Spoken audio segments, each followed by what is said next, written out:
How did we get the expression as mad as a hatter? How does a printer print? How do you stop a thief from dipping into your zipper bag? How?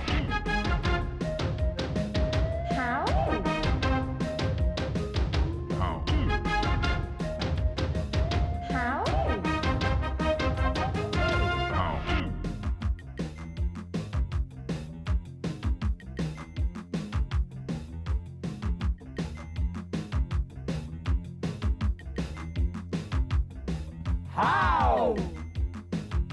How can you cut an apple with a hammer? You can't, Gaz. Oh, you can? No, you can't. You can smash it with a hammer, aren't you? No, you can cut a hammer with an apple. Or is it the other way around? But I forgot to mention one thing. You need a knife, too. Let me demonstrate. Now then, with these provided receptacles, if I pass a knife into the top of the apple, round about there, like that, hold it over there. Now, if I clobber the knife there with the hammer, what do you guys think is going to happen? I think you'll probably smash your hand. And the bowls beneath it. Well, let's see. Let's see. What happens if I hit this here? It should cut cleanly through the apple like this. Very nice. Good how? But Good. why? But why? Well, it's cut cleanly through the apple. Why? Well, it's due to a law called inertia. Now, inertia says that if an object is standing still, it will tend to want to stay standing still. And if an object is moving, it will tend to want to stay moving. In this case, the apple stays perfectly still, and the knife passes through it. So if I do it like this, and you can do it with peaches and nectarines and all kinds of things like that as well, it should cut an apple with a hammer. And that's how. Fantastic. Now, how can I stretch the truth? Guys, how could I stretch the truth about you? Oh, you could write a fictitious newspaper story or something? We are working on that, actually, Fred and I. But I'm going to do it like this.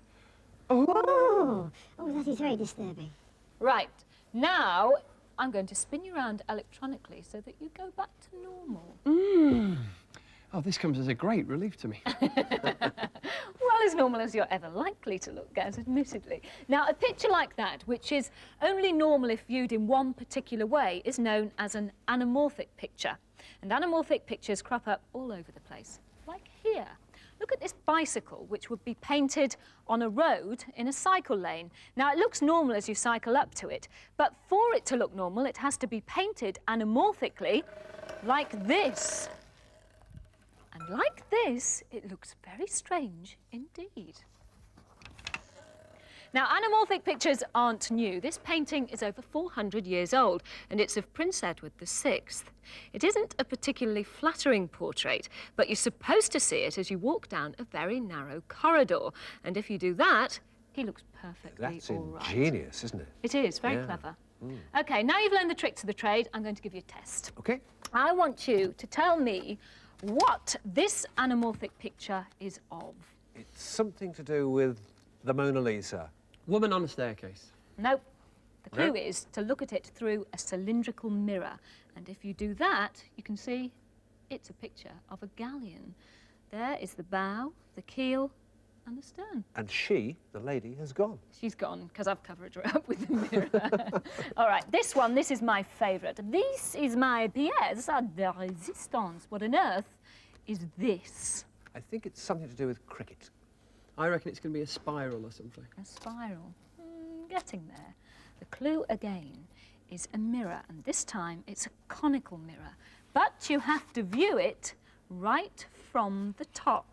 And when you do that, you can see it's a shamrock. That's clever. Didn't expect that. You got me there, Vorderman. I certainly did. Now, you can make an anamorphic message if you take a balloon and stretch it, write your message upon it, and then unstretch it, and nobody can see what the message says.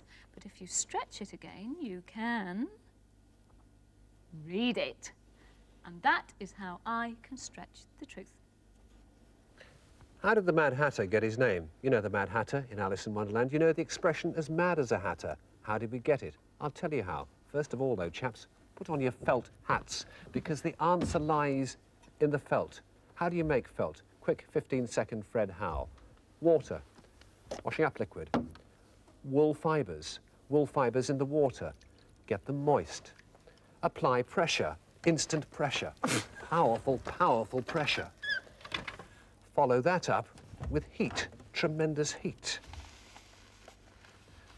And you've got, be kind, a sort of felt, perhaps not as good as the real thing, which of course is rather beautiful. Who invented felt? Perhaps the old camel herders in the desert, all that walking very hard on their feet, used to put camel's hair in their shoes to soften it. Pressure of the feet, heat of the feet, and of course the sweat of those sweaty old feet helped to produce something like that, a sort of felt. When they began to make felt in this country, they began to find that the best moisture was provided by people's urine. And the best felt of all actually came from chaps who were being treated for a particular disease by mercury. And thereafter, for a great many years, they used mercury. Mercury, though, is dangerous because the fumes are dangerous. They can send you mad. You get the tie-up, mercury, mad, hatters, as mad as a hatter. And, of course, you get mercury in some games. This is a very old, antique one, but even in some modern games. You see the mercury there, see it down there. But never, ever take the mercury out, because if you breathe in the fumes, absorb the fumes, then you'll be as mad as a hatter. Hats off to Fred for that one, I think. How do you stop a thief from dipping into your zipper bag? Carol, you got a bag with you today? I have. I shall need your assistance. You know the kind of thing I'm talking about?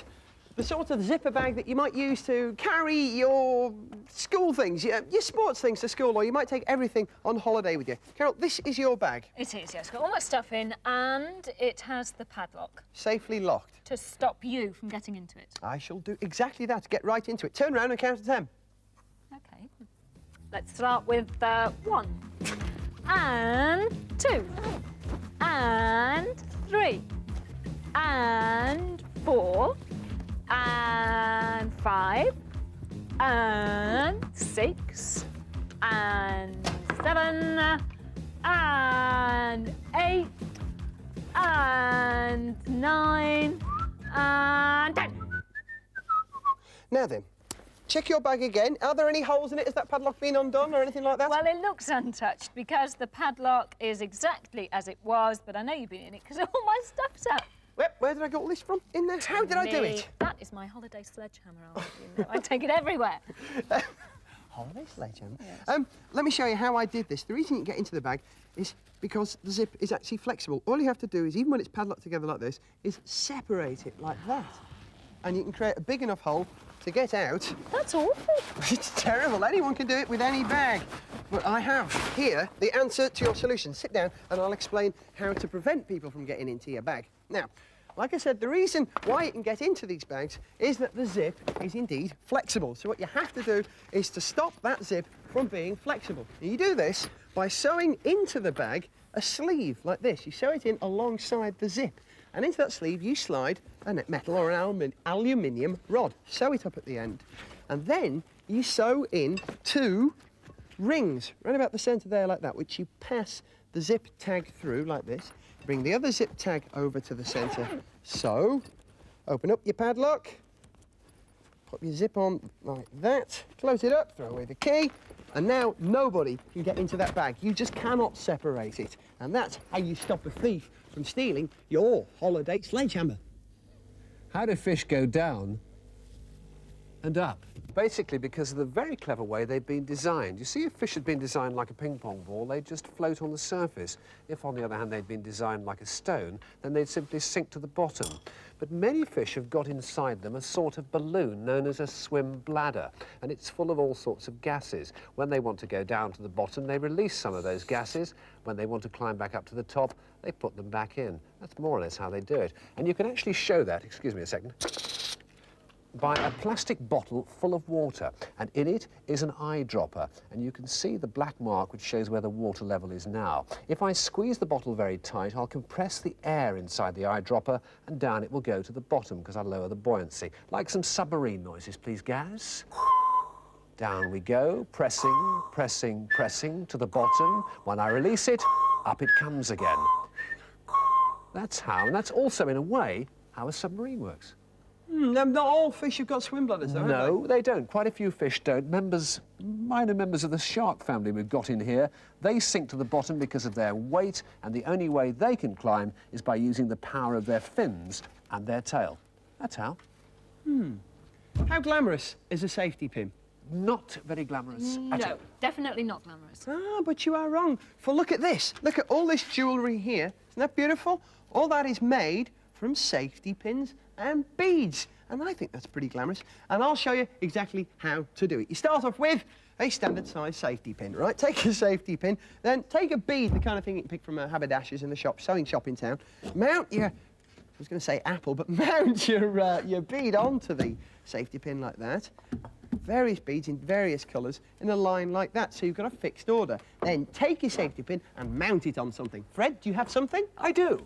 A something for me to mount it on. Right on cue. That goes on there like that. But you've got some other safety pins which you've made earlier on. Now fit these onto the something, but fit them on upside down, then the right way up, then upside down, then the right way up. Head to toe, head to toe, head to toe. And very quickly you'll start to realise that a pattern emerges. OK, thank you, Fred. Right. Now, in the real world, instead of fitting it onto a something, you should fit your safety pins onto two pieces of elastic like this.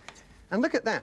They are safety pins, head to toe, head to toe, head to toe. And the reason we put them head to toe is so they fit together. And if you turn that the right way round, then you will see that the pattern has emerged. That's the same as what we just showed you there with the fruit. And I think that's pretty glamorous. Now, if you can't be bothered to organise a pattern, you could do it just sort of random. Have a look at this one here. This is made from very small pins and very, very large beads. That makes it somewhat easier. Fred? Today, the lovely Carol is wearing on one wrist our industrial line, clean, attractive and creative use of metal. On the other wrist, she's modelling a part of the new How To Autumn collection. Our hopes are pinned on this line. It incorporates a bracelet in random pattern blue-green and silver beads, a medallion where the safety pins are ingeniously mounted on the other side of the pin. Simple, but I'm sure you'll agree, effective earrings, and a necklace adding lustre to the cluster. And being strung head to head gives the fan-like arrangement. Thank you, Carol. My pleasure. Hey, now ask me how glamorous is a safety pin. How does a printer print? That is a complex how. It is. Well, this is a dot matrix printer connected up to a computer. And if you look at the letters which it prints, you can see that they're made up of lots of dots. And I'm going to show you how it works using a mops. Mops? Mops. Now, to print those dots, a dot matrix printer uses a row, not of mops, but of tiny pins. But we're going to use the mops numbered 1 to 6 here. If you would use those too, Fred. Now, I'm going to be the computer which tells you which mops are going to print. And if you could say print. Print. At the right time. OK. And if you could be the bit that says, move along the paper, please. Right. Mops, do the ready. Up with mops and move back 1, please. And we will begin. 2 and 5. Print. Back. 1, 4 and 6. Print. Back. 1, 3 and 6. Print. Back. 2 and 5. Print. Back. Back. 1. Print. Back. 1. Print. Back. All together. Print. Back. 1. Print. Back. 1. Print. Back. Back. 2, 3, 4 and 5. Print. Back. 1 and 6. Print. Back. 1 and 6. Print. Back. 2, 3, 4 and 5. Print. Back. Back. 3 and 4. Print. Back. 2 and 5. Print. Back. 1 and 6. Print. Back. 1 and 6. Print. Back. And all together. Print. Mops out. Now, what does that say? It says dots. It does. It works. Isn't that brilliant? Yes, dots. And that is exactly how a dot matrix printer works, because a computer tells not a certain combination of mops, but a combination of pins to print onto the paper, then to move along, then to print another combination of pins and move along. And that's how we build up letters and words and sentences. And that's how, for now. How? How to.